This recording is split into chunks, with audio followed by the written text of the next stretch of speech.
Hello, I'm Lily from Onward Marine, and here we're going to show you how to put together your chair as soon as it arrives.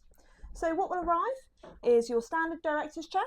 This here is an oiled finish.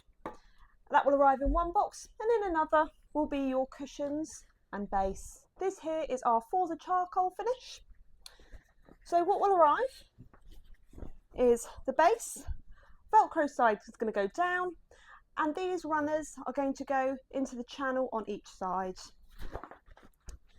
Then what we'll do is we'll work these into the runner's base in the chair. Gradually take each side as opposed to trying to do all of one side and then all of the other. And that should just ease in. Might take a little bit of a push at the end, and that should be level as you can see there. So then what we're going to do, we're going to open that up most of the way, taking a little bit of tension out still so there's a bit of give to be able to put the back on. So on the back there'll be a zip on one side and then there'll be the face on the other.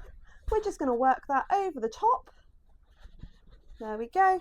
And again sort of go a third, half the way down on each and then ease that down. Then on the hinges here, we can push those out to full. There we go. And then on our base cushion here, you can see you've got the label. That can go at the back. And we're good to go. Our chair is built.